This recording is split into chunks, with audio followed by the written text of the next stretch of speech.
Hi everyone, welcome to the Wellness Woman episode 133. Today, the episode is incredibly special. I wanted to bring something to my audience that will truly help amp up our health. And for me, making sure that our health gets better means having more plants. And as you know, being fully plant-based myself, I just always strive to make it easy, accessible, and delicious. And when I discovered Nama, the company that I've been having on my podcast since the very beginning, I have fallen in love, quite literally, with everything they stand for. And today I have the pleasure of having its own founder on the podcast, Dan, who will share not only the story of the brand, but also his journey with his health.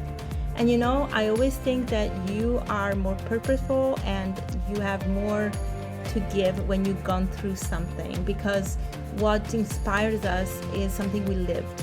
And just like my own health journey, I see that Dan has poured his heart and soul into creating something that can help other people.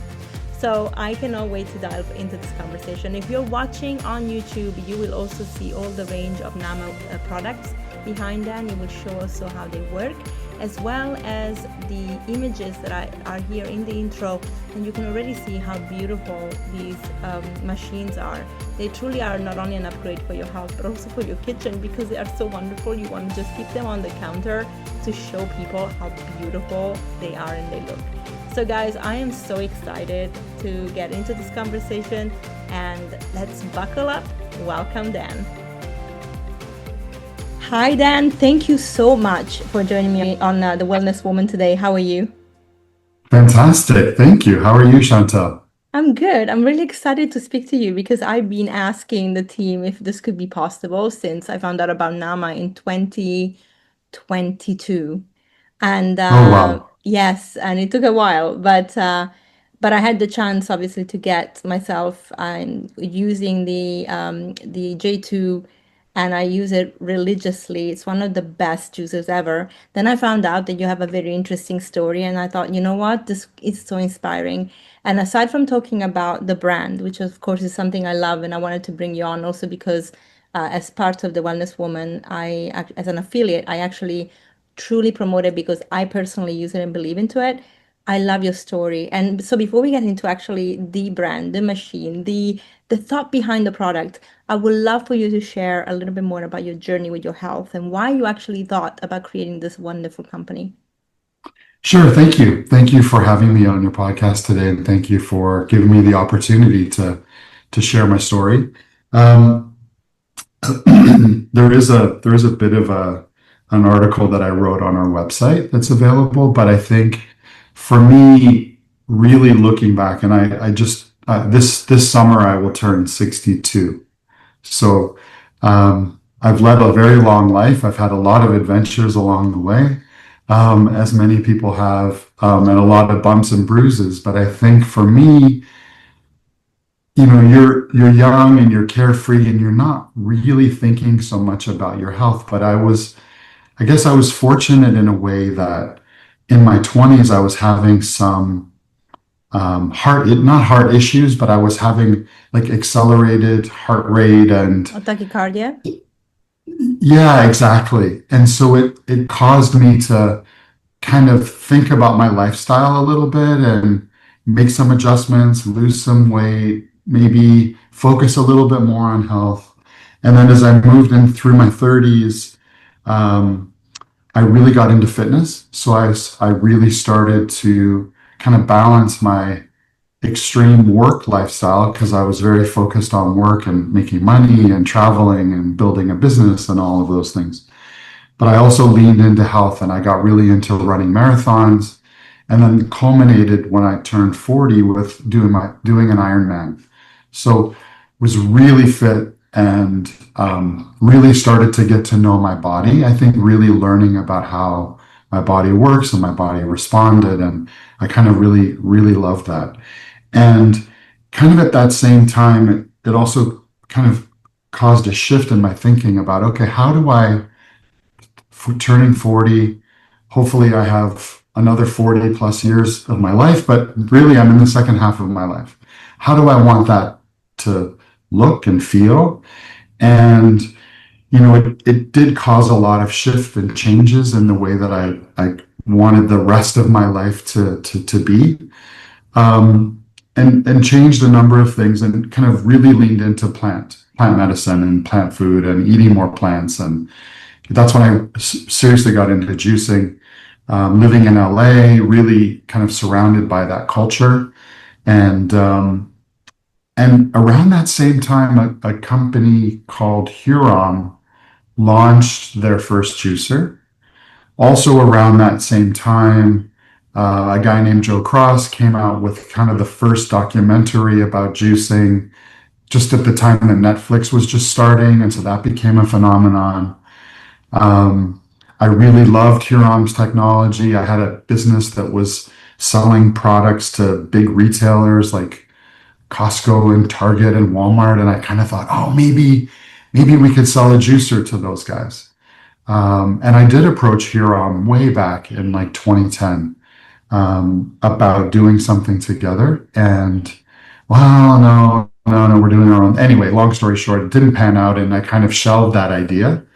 But then in 2015, I had a major health crisis. I was diagnosed with type 1 diabetes, which is an autoimmune condition in which I'm insulin dependent. So I've now been living for the last 11 years with type 1 diabetes, which completely shifted my thinking around health and well-being and everything, the whole 9 yards. But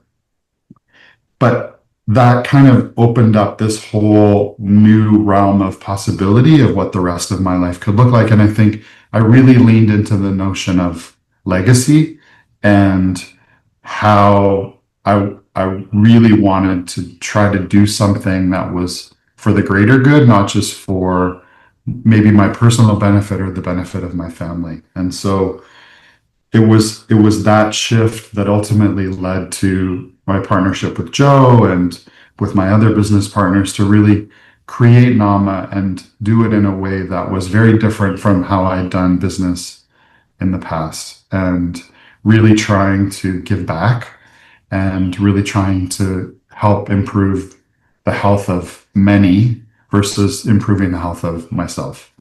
And so, yeah, it's been a wonderful journey. I have surrounded by lovely people, and people who are so committed, and people like yourself. And we've really built this great kind of global community of wellness advocates that really have helped us to spread that message. So very grateful. I'm grateful for you sharing, and I can empathize. I mean, of course, type 1 diabetes is slightly different to type 2, which in Mhm. many cases is reversible. Actually, this is what I found myself in 2020, and why I started the podcast, which at the beginning was called The Green Life. In 2021, I was on my healing journey, and one of the things I noticed that I stopped doing was juicing every day. Doing my green juice, like a very simple thing every morning. That was my ritual, and I just stopped doing it. We moved to Portugal. I opened a retreat, and I just lost sight of me to just trying to navigate a new environment, a lot of responsibilities, so many things that were happening at the same time, plus the pandemic. And it's funny, of course, I actually met Joe in London, and I interviewed him even before I had a podcast. I just wanted to talk to him because he was my inspiration to start Mhm. juicing in the first place. And I remember I got the first juicer. It was a centrifugal from Rebel because he was using that Yes. on his show. And I thought, you know Yes. what? I'm gonna get it. I'm gonna do it. And so that's when I started juicing. And at the time, I remember the masticator juicers were amazing for the quality, but you needed to cut everything very small. It took forever. They were really, really complicated to assemble and disassemble and then Yes. clean. And I'm like, I don't have time for this. I was actually a banker at the time before I became a naturopath. Before I went back to really doing what I wanted to do. So I just really didn't have the time living in London. And so, centrifugal was the way, but Yeah. my sister had a masticator, so I'm like, oh my gosh, the difference. So when I found out about Nama a couple of years ago, and I was like, this is revolutionary. It's just not a juicer. This is like the holy grail of juicers. I didn't even know about Huram. The only reason I found out is because I think Christina did a comparison Mm, And I was like, you know what? I really enjoy what Nama is all about. And of course, I learned about the company before I even reached out to you guys. And as I told you before we started the call, I think you have created a wonderful culture. Like everybody really respects you, looks after you. I mean, if your employees can look up to you as the CEO of the company and really love you truly, that just is testament that you're doing a lot right. Because unfortunately, in the business world, mm, this is not as easy, right? People collect the paycheck and then yeah. not involved, but that actually you have a team that is really, really committed. So it goes really into saying that you've done a great job here. And can I ask you, with your new diagnosis, how have you approached now your dietary changes? Because of course, with type 1 diabetes being insulin dependent, you have to kind of shift a little bit the way that you eat to make sure that you're managing your insulin intake. And there is a lot of you know misunderstanding about what kind of diet you should do. In fact, a lot of people that are told they have diabetes, they end up going on ketogenic diets or carnivore diets to avoid insulin like spikes at all, or glucose spikes. So that, however, we've been seeing it not really the correct way. Yeah, either. So I just wonder how you've been approaching this. Yeah, I've tried everything. I think at the very beginning, definitely right kind of immediately post-diagnosis, I was definitely leaning into the ketogenic approach.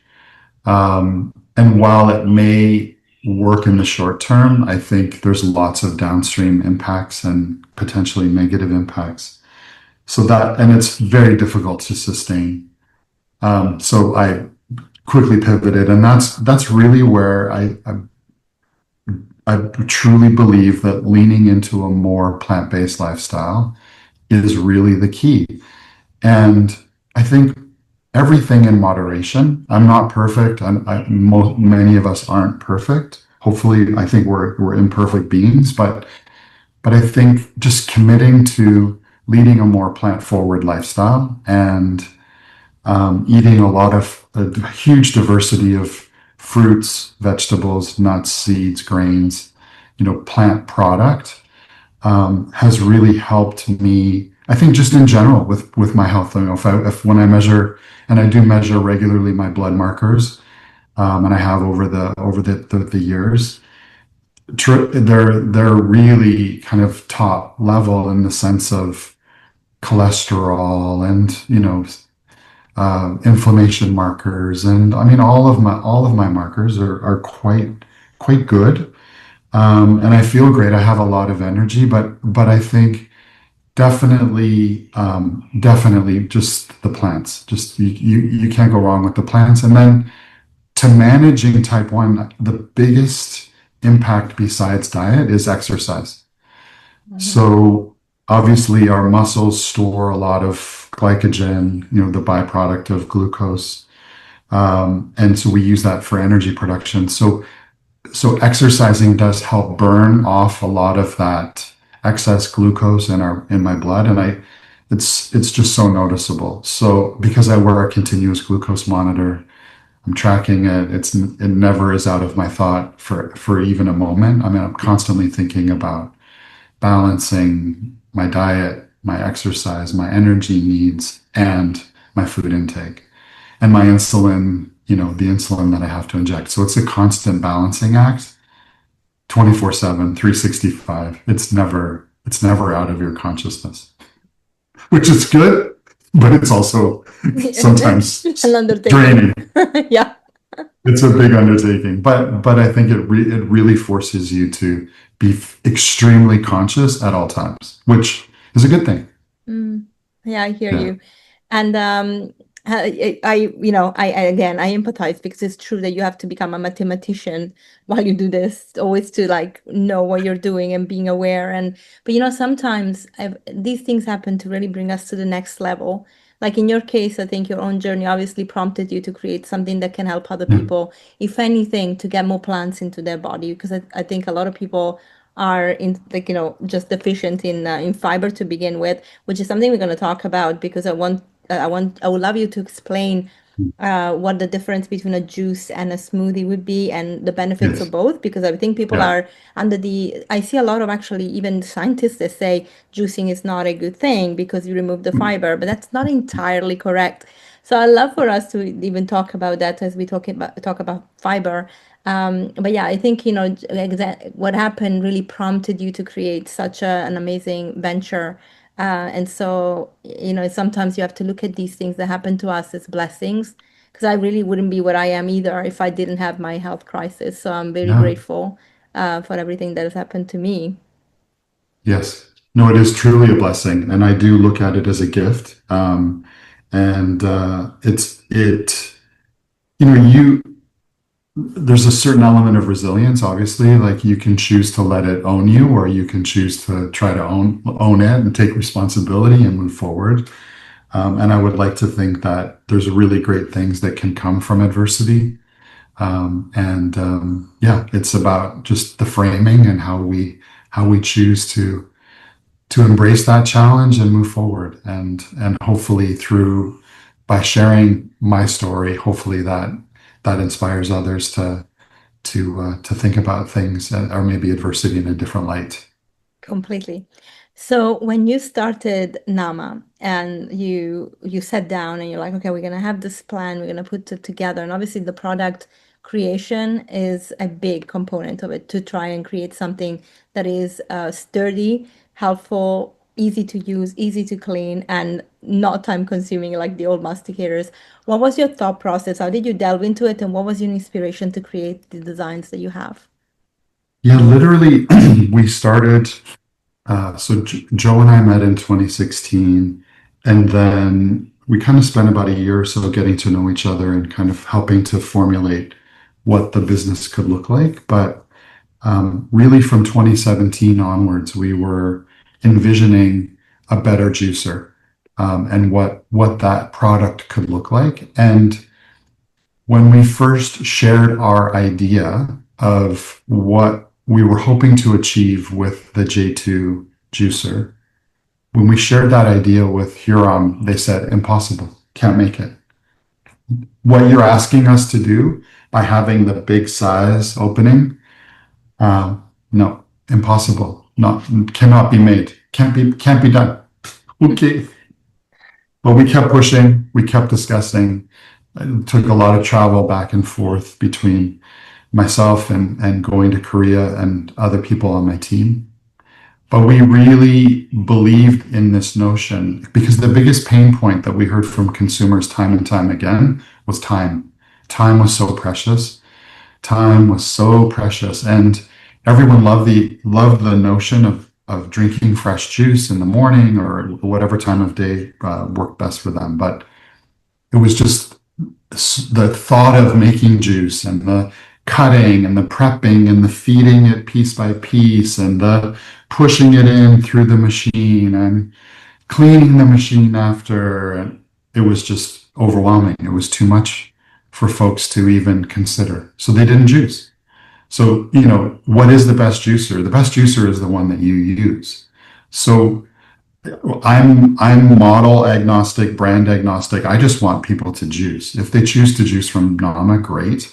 But we really tried in the creation of the J2 to take away as many of those obstacles as possible, and as well as build a machine that was good looking, that you were proud to put on your counter because it looked nice, Mm. and that it was extremely well made. Because if one of the side um, attributes of leading a more plant forward lifestyle is that you really care about yourself, but you care about the planet that we live on.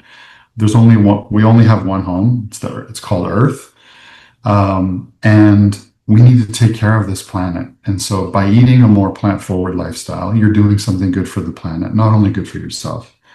And by building products that last, by building products that aren't going to break after a year or two or five, we have a 15-year warranty on all of our machines because we don't want these things to end up in a landfill. We want them to be used over and over and over and over again. And so that sustainability message is something that we have built into everything that we do. And so having replacement parts, being able to switch something out if it's broken, being able to, do these things that create a whole ecosystem around our machines that hopefully, you know, can be passed on to even a future generation. Maybe your children can inherit your juicer when you upgrade to a new one and get passed down and so on and so on. So that's how we think, and we really try to have that in our mind as we're developing any new product. It has to last. It has to be sustainable. And the habits that using the machine, we want that habit to also be sustainable. It doesn't do us any good if the juicer is in your cabinet and you don't use it very regularly. We want it on your counter. We want it reminding you, hey, use me, juice me, and make juice and feel better because that's the sustainability of the habit and the ritual of feeding and nourishing your body with plant food. 100%. I really pride myself to only become an affiliate of products that I personally use and really believe in. I am approached so many times by brands that I cannot even phantom. I made a mistake before. I made a mistake where I got on a brand for a skincare that wasn't vegan. I didn't realize that it had beeswax. They were paying me a lot of money. And I was just like, I'm sorry, I have to stop this. I just realized you're not vegan. So, and I didn't even want to get paid for the sales that they made before. So I love that part of my business because I think it helps me stay authentic because I really care about people's health. I care about the planet as well. Um, and you're right. We are so used to right now to having things that are very cheap, but as they are cheap, they don't last. And we just have become consumers, throwing things away without thinking about them, without even trying to fix them. And our planet is suffering. And just because we don't see it at our doorstep, it doesn't mean it's not there. So True. having a company that actually has that ethos is incredibly important because the way forward is this. So when I always tell people, this is the only machine you will get on the market that offers you a 15 years warranty. That means that they really believe that you can use it every day. Now, and I also tell people, if you cannot juice every day, the beautiful part of see, I know that you have the J3 before the J2, which was a little bit older model, but still amazing. The wonderful machines that you have allow you to actually batch juice. And I've noticed that because I cannot juice every day because of these my circumstances right now. Logistically, don't make it easy. But I just juice once a week, and I do 5 days, and so Mhm. they are perfect. The juices taste fresh as long as you store them correctly. So it is quite amazing to have that because with the centrifugal is impossible. You have to juice every day, maximum two Yes. days. And Yes. so that was really such like a big part of the sustainability that I always share with people. Fantastic. Thank you. Have you thought about that part when you were creating it, that maybe people could juice in batch? We that it was part of our roadmap, for sure. So as we're thinking about products, we wanted, well, I think the point is that you have this motor that's driving the machine, what we call the motor base.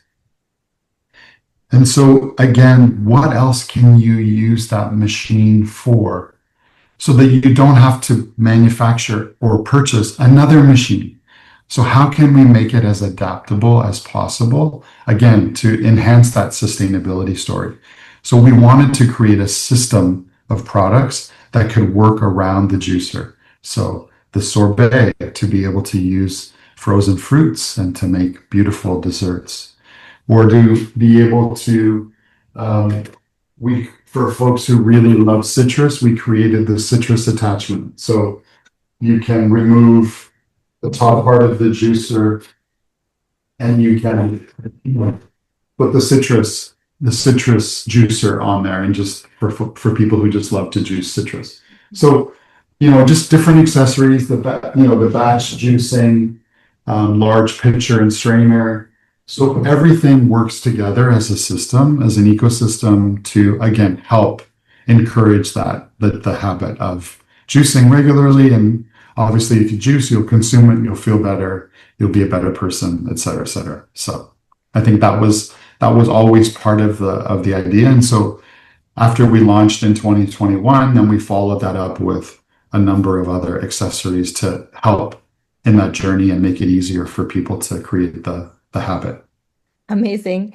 And now we have the C2, which is one of the best inventions. I'm actually thinking if you come up with the C4 and add a food processor, then you have done it all because everyone I had colleagues here in Portugal where I'm based were like, "Oh, what machine should I get?" Because I see a juicer, I see a blender, I see I'm like, "Okay, let's do this. Let's get you the Nama C3, which at least means you got two machines in one.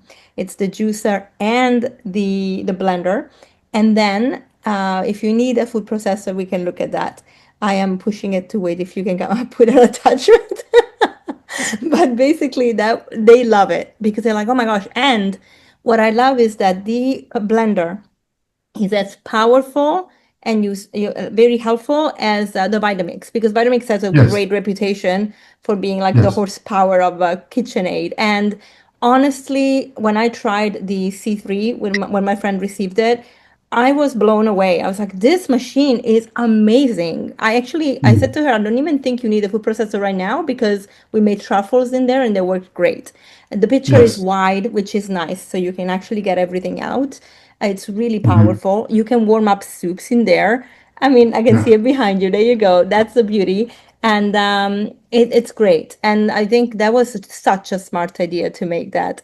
So let's talk about fiber because this is where the conversation of the juicing and the blending comes together. And so you have people that are like, totally no, juicing is not good for you. It's too much sugar, spikes your blood sugar, and you don't get because you don't get the fiber. And so blending, they also have a problem with blending. Sometimes it's pre-digested, so it's not good for you. But I'm like, can we just take in the plants? Like, don't worry about it. I'm quite sure the juicing and the blending and the smoothie is not the problem. What else are you eating outside these two things? So, but let's you know more about this conversation than anybody else. So when people are Well, challenging you on this, I don't know if I know more. Um, I think one of the advantages of being a type 1 diabetic and wearing a continuous glucose monitor is I have all of the data. I can mhm. see it. I can see it happening in real time. Does your blood sugar, does your blood sugar spike when you drink a very heavy sugar juice? Like if I were to drink straight orange juice made with the J2, absolutely, my blood sugar would spike.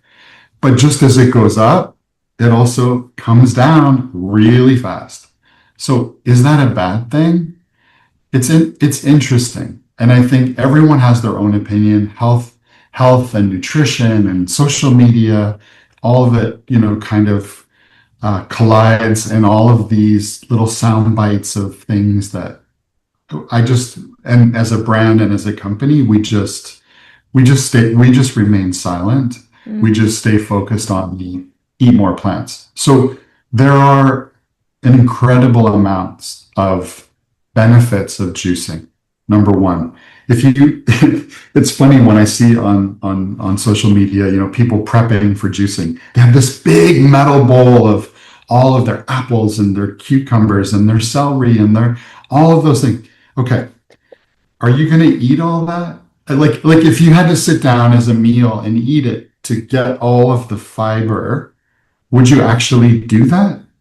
No. No. So what juicing does is it helps you to extract all of the magical water that's trapped inside all of those fruits and vegetables. And that's really where the magic happens. It's you're able to flood your body with an incredible amount of liquid gold that is stored within the cells of the plants that you release through juicing. There is still fiber in the juice that you're consuming. It's called soluble fiber. Soluble fiber is like pectin is a soluble fiber. So the thickening agent when you're when like with apples, like there's tons of pectin in apples and Mhm. pears and many other fruits. So when you're releasing all of that liquid and it's in a bottle and you're consuming it, you're still getting a lot of really beneficial fiber that's dissolved in the liquid. The the insoluble fiber, which is the pulp that comes out of the machine when you juice, also has benefit for us. So anyone at any time can choose to scoop that pulp, which I do, and I mix it back into my juice if I choose that I want some of that fiber.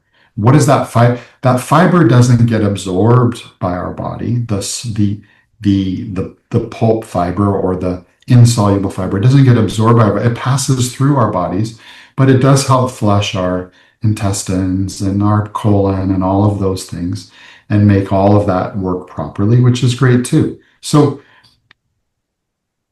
it's not that one's good, one's bad, they all have a place in a healthy lifestyle. So I think we should stop pointing fingers and calling people out, and we should just moderation, do a little bit of this, do a little bit of that. But I think there is a difference between homemade juice in a juicer like a Nama juicer or basically a lot of any juicer. If you're making it at home with fresh ingredients and you're consuming it, great. It's much better than store-bought juice. Why is that? Because store-bought juices are pasteurized. What does that mean? Well, it means that the temperature, it hasn't been boiled necessarily, but it's been elevated to a temperature that's killing off a lot of the living aspects of that juice. And is that good for you? Well, again, it's all relative, right? Would you rather have someone drink orange juice from the grocery store or have them drink a Coca-Cola? Mhm. I would rather have them drink the orange juice, just my personal opinion. I'm not a doctor. But I think it's all relative. But again, I go back to our brand ethos, which is eat more plants, Yeah. more fruits, more vegetables, more nuts, seeds, and grains. If you eat more plants, you're going to be more healthy. Yeah, and I always tell people if you have a problem with too much fruit in the form of a juice or a smoothie, then make them greener and then you will feel better. But I can say this, I use a metabolic switch, a metabolic tracker, so I can see if I'm metabolically flexible. And when I only do juices, like sometimes I do 3 days just juices. And when I have these days, because I do train a lot, I tend to have things like beetroot and orange to give me more energy to Mhm. Mm. regenerate the blood so that I can have more energy when I work out. I can lower inflammation. I am in ketosis after a workout. I don't stay in a high glucose. So I'm like, we're talking about fruit from the orange and we're talking about a root vegetables, which is more glucose rich. And so Yeah. you should see just my sugar being crazy as per online influencers. But when you don't have the nuisance and understanding of how we metabolically work, it's not as straightforward, you know? No, So we no. have to understand how the body really works and what we need. Again, there is a difference between a couch potato. Yeah, sure, if you don't do anything and eat pizza and then you add a healthy juice but it's full of fruit, your response is going to be very different to someone that is active and eats actually living foods, has plants and avoids saturated fats in abundance or at all. If you're on a plant-based diet, unless you have coconuts, you actually don't have saturated fats. You can moderate your intake and actually see the difference. So without the nuisance, there is a problem here, and it's like Yeah. blaming fiber for digestive issues. I was like, well, it's not the fiber, it's just that your microbiome is not up to speed with what it's supposed to do Yes. because you don't have enough Yes. variety. So, Yes. yeah. Yes. Yes. No, I know variety is really important. Let's talk about the M1, your new baby, because I know we don't have a lot of time, and I'm very, very conscious that you're a busy man. So the M1 is the new machine that makes Yeah. plant-based milk.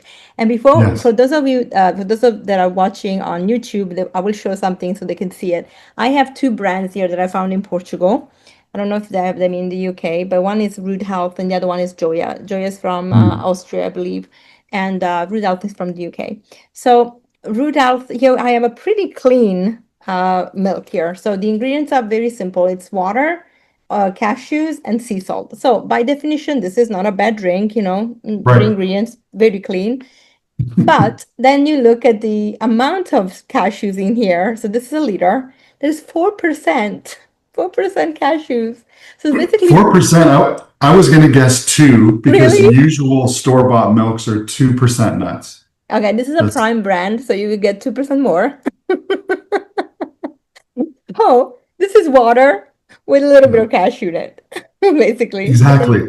And it's almost I call it, yeah, it's so nut flavored water. yeah, it's not flavored water, and it's almost €4, which means what is that? About around $6 to $7 per liter.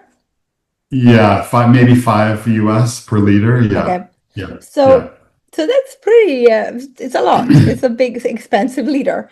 And then Yes. we have this one, which is coconut. You think coconut would be easy to make. I mean, hey. And this one, yes, it's got a little bit more. We're talking 5.3% of coconut. That's Mm. nice. But also has a rice. So if you didn't want rice, you would have to get it, just 3.8%. And then we are going into the thickeners. There is gum in here to coagulate and make it become thicker. Because normally, if you have a proper coconut, coconuts have more saturated fats, as I was saying before, so it's a little thicker by nature. Yeah, you need Yeah. to add things in. Then, of course, you have the B12 and the calcium. That's great, no problem there. But there are a lot of additives. Actually, there is not only one type of gum. It's about three. There is gelatin gum, there is guar gum, and then a acidity regulator. So when people say I cannot have plant milks, I think what they cannot have is the additives because this stuff is going to, of course, upset your digestive system. So Yeah. when we are now talking about the M1, I know that you had a very clear vision of what a plant milk should be like. Can you take me We through had a it? very clear vision. So very much like our design thinking approach with the J2 when we built the kind of this infinite hopper design. The same thing, the same approach we took when we were designing a milk maker. Of course, you can make great plant-based milks in the J2. It works really, really well. Mm, But we knew we could do better. And we heard from our community and from customers who were enjoying plant-based milks, can you make a machine for us? And I think when we looked at all of the different methods, really the most common approach that folks were using at home was blending in a blender, putting their nuts, soaking their nuts, putting them in the machine, blending them with other ingredients, and then passing it through a nut milk cloth or a cheese cloth and squeezing out the liquid and getting as much of the milk out of the bag, and then you'd have to. It was quite messy, and you'd have to clean up afterwards. But it created really nice milks. But again, it was very time consuming.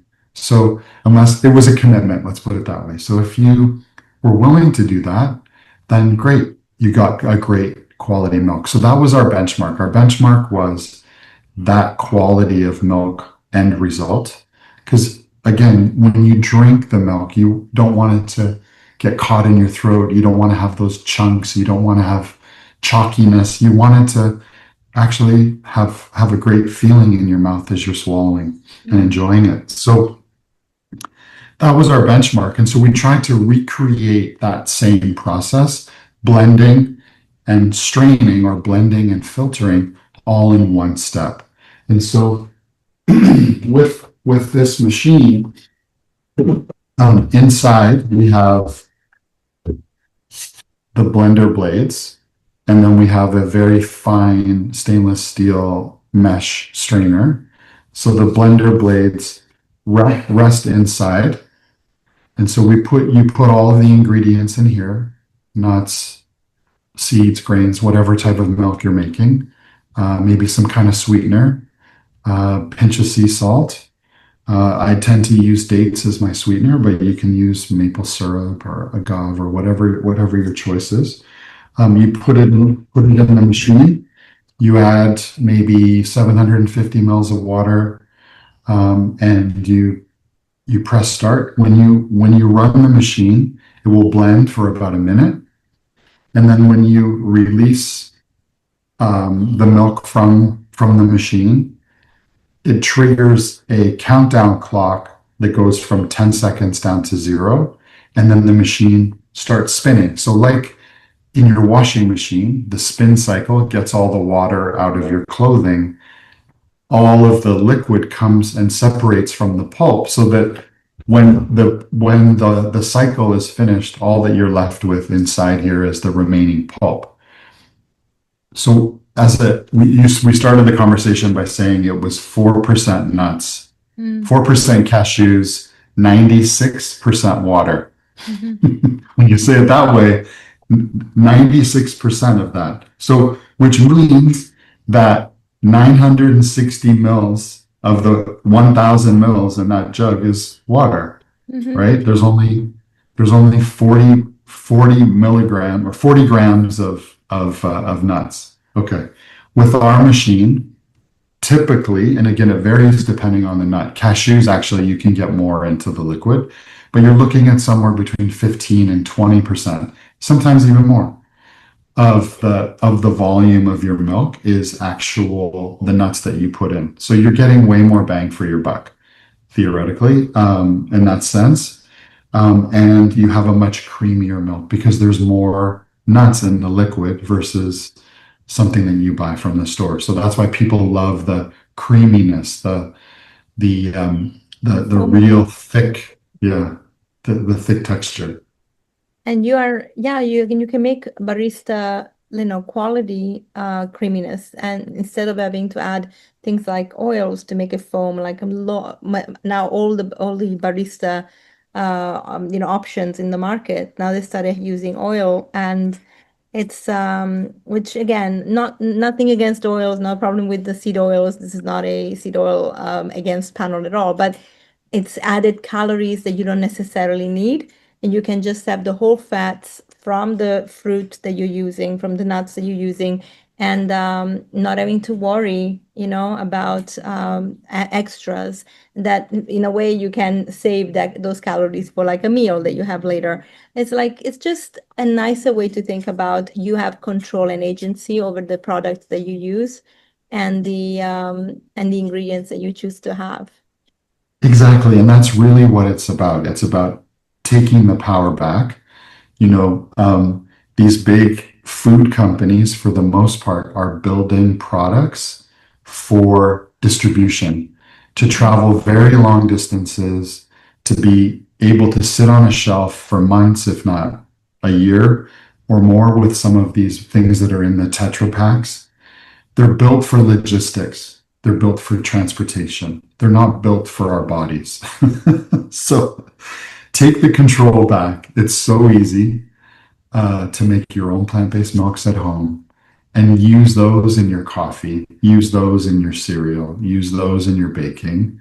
And the great thing is that all of the pulp that is left over, you can also use to make power balls and granola bars and gluten-free cookies and all kinds of different baking aspects. It's a bonus, right? It's kind of like the waste product, so to speak, if you want to use that term, but it's not really waste. It's still food that you can continue to use. And again, it's that sustainability story. So rather than throwing it out or composting it, you can use it to make something else. And so that's why, again, that was really the thinking behind the creation of M1. And the fun thing is that it does so much more than just make plant milks. I mean, you can use it to make dressings. I've made amazing soups and sauces using the M1. So, I mean, it goes on and on and on.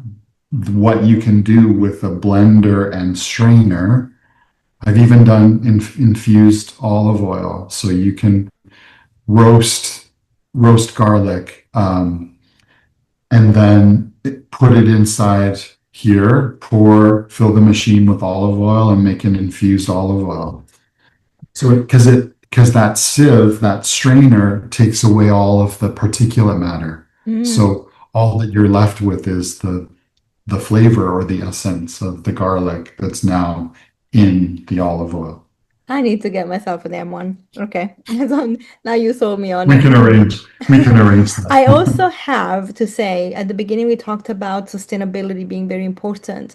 These packs, I actually really deterrent to the planet because I know that they seem like paper, but because of the film inside, those are not a straight recycling process. And many countries don't have the division of, like, because inside most of them have aluminum, which again is another discussion about getting aluminum into our food.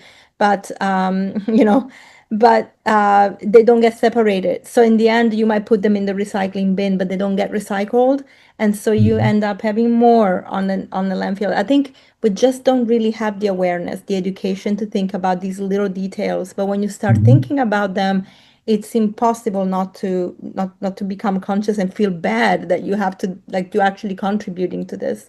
Moreover, I really feel a very empowering thing that we have to think about is when we are making our own milks, when we're making our own juices, and as you said, the byproducts, whether it's the pulp of the nut or the even the pulp of the fruit and vegetables that you can reuse and make crackers with, it gives us the I think it gives us that awareness and that new knowledge about using everything without taking it for granted.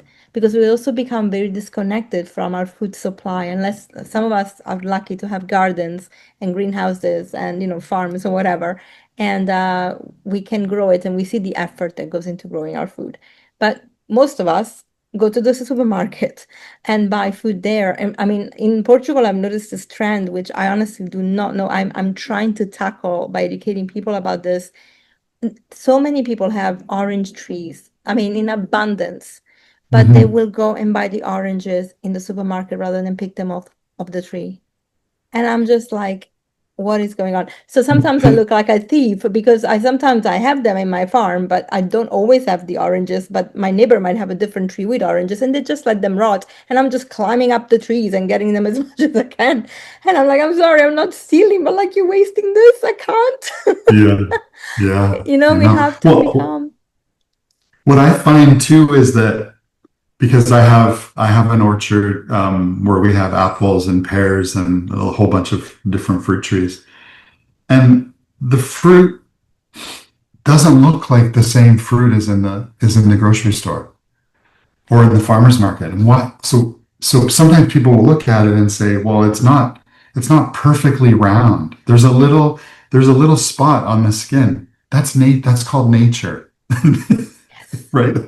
Just like your carton is built for transportation, the apples and the oranges and the varieties that are available in the grocery store were also engineered for transportation, engineered to stay fresh longer. Over years and years and years of perfection, they've gotten these certain varieties to last a long time, to have a long shelf life, to be able to be in a truck from Portugal to Norway. You know what I mean? Like it's Yeah. so when people see real food, they're almost like, what is that? That orange has a little black spot on it. Well, yeah, that's natural. That's because it hasn't been sprayed and it hasn't, like, it's just fresh off the tree. It's real, Yeah. So there's I also always that piece of education. Totally. I always tell people, listen, if a bug doesn't want it, why would you? Let the bugs eat the bloody fruit. So it's always I love when people are like, oh, looks ugly. No, ugly is good. Ugly is really good. It Yeah, means nothing yeah. has been happening to this. It's really like um I know. I take a bite of an apple from the orchard, and sometimes there'll be some worm or worm. something inside of it. It's like, just spit it out. It's fine. It's Yeah. Like, it's not sorry, going to kill buddy. you. I didn't Yeah, mean to get you. we Yeah. can share. We can share. You can have the rest, exactly. Yeah. The last point I like to make is people's comments about pricing of machines. Now we mentioned that with the investment, it is an investment, of course, and we understand that there's an economical shift right now in the world because of our wonderful leaders. But I think that we have to look at it as investment in our health. How much Mm, does it mm, cost to be sick versus actually investing in being healthy? And as we mentioned many times now, having agency around what we put in our body. So the one thing, obviously, you can talk about why there is a cost that is what it is, aside from the fact that it's 15 years of warranty. But I would love to remind people that if you go and buy, say, the milk, this is, as I mentioned before, almost €4. It's 1 liter. mm. It doesn't last that long, and you have to buy several throughout the week. So when you actually calculate, you're spending a lot more when you're buying things that are prepared in the store, but the mind hasn't caught up yet with the wallet. So when it comes to the machines, take me through the whole process as to why it actually is a good investment that people should think about. Well, there's no doubt that our products are expensive, but again, we build them to last. And by having a direct to consumer business structure, the way that where people can buy directly from us on our website, we cut out the middleman. So there is no middleman. Mm. If our products were selling in a normal department store or like a Williams Sonoma type store, our products would be even more expensive. So we've eliminated the middleman. We are building something again because of the durability, the 15 years, the sustainability that costs more. I'll give you an example. There are many inexpensive juicers that are available on e-commerce sites like Amazon and others, and those they may look similar to a Nama J2 as example, um, but oftentimes the way that the product is photographed, it looks like it's large, but when you get it home, it's actually much smaller than Mm-hmm. the J2. Um, it comes with a 1 year warranty. It has no parts availability. So if anything breaks, the whole machine needs to be thrown out.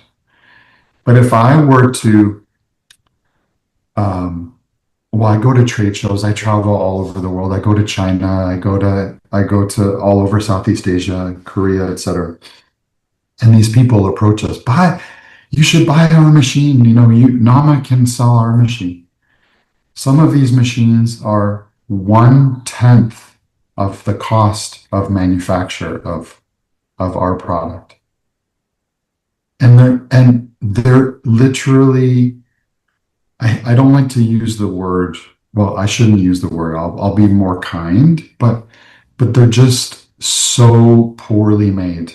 The way the motor is built, the way the switches are built, the type of plastic that they're using, the fact that it's not BPA free, the fact Mm-hmm. that, I mean, I could go on and on, the thickness of the cord. I could go on and on and on and on. All of these little micro details, they all cost money. Mm-hmm. So again, we have 10 phenomenal people on our customer support team. So 24/7, 365, anywhere in the world, if you have an issue with your NAMA, you reach out to us. Someone will get back to you and get back to you quickly. That costs money. Mm-hmm. But if you've got a refrigerator full of produce and you're trying to make juice and your machine, you have some issue that you can't resolve on your own, you want to be able to talk to someone. And so we provide that support. You, we have a full kit of educational tools that can help you to create these sustainable habits and recipes and guides and access to nutritionists. And I mean, you name it, whatever, wherever you're at along that journey, we're here to support. And again, we're going to be there for the long haul to answer your questions, provide you with the warranty service, to answer your questions, to really be there along your health journey with you. And hopefully, as we launch another product in the future, that might also be something that you might be interested in. Great. So we're trying to, again, we've used the word sustainable a lot, but we're trying to build a company and an ethos that is sustainable and will live way beyond me and hopefully the company will continue on in perpetuity and to be a place of really phenomenal wellness stories and this whole tradition of helping folks to eat more plants and be more healthy. Beautifully said. I'm going to just add on to this. I ended a conference last year called Elevate. I have this not-for-profit called Elevate that is all about sustainability, the word of the day. And one of the things I said at the end of the sustainability event is we try to focus so much on amassing wealth and getting all these things with us all the time. And the truth is that when we pass away, when we go, when we're done here, none of it comes with us. But what stays behind is the legacy that we leave. And that is really an important message. And I think you mentioned it at the beginning, for you having a legacy that was worth people embracing and remembering you by was truly something that came to you with your health crisis and new journey.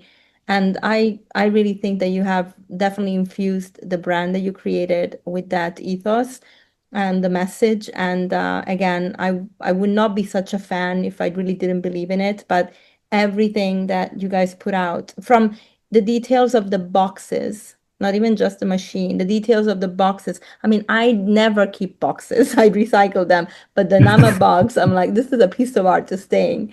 It's just the most beautiful thing. And it goes to say that it's just a message of we want to keep things here. We don't want to add on to the problem of the planet, to more consumerism, to more waste. And even if people just got one of the machines that you have, I am sure they would be happy with it. So I'll definitely leave all the details in the show notes for reaching out to you guys. I have my discount code that they can use, and they get, a lot of nice little discount with that. And I couldn't be prouder to be such an ambassador for Nama, because it is one of the best things that I come across in my lifetime. Oh, that's so kind. Thank you so much for those kind words. Yeah, that's what we hope comes through with what it is that we do every day, and my entire team of incredible people that I'm surrounded with. And we always hope that. But again, because we don't have a store, a traditional store, and we rely on, sometimes we get an email from someone who says how the product has changed their life. And so, which we always share with the team, but it's having that feedback that you've just shared is so meaningful. And thank you. And yeah, we have a lot of fun doing what we do. And God willing, we're all able to do this for a very, very long time. Yeah. Thank you, Dan, for your time, for the work that you do. I really appreciate you, and it was a pleasure having you on the podcast. Thank you. A pleasure to be here. Thank you so much. Really nice to meet you, Chantal. You too. Bye bye. Bye.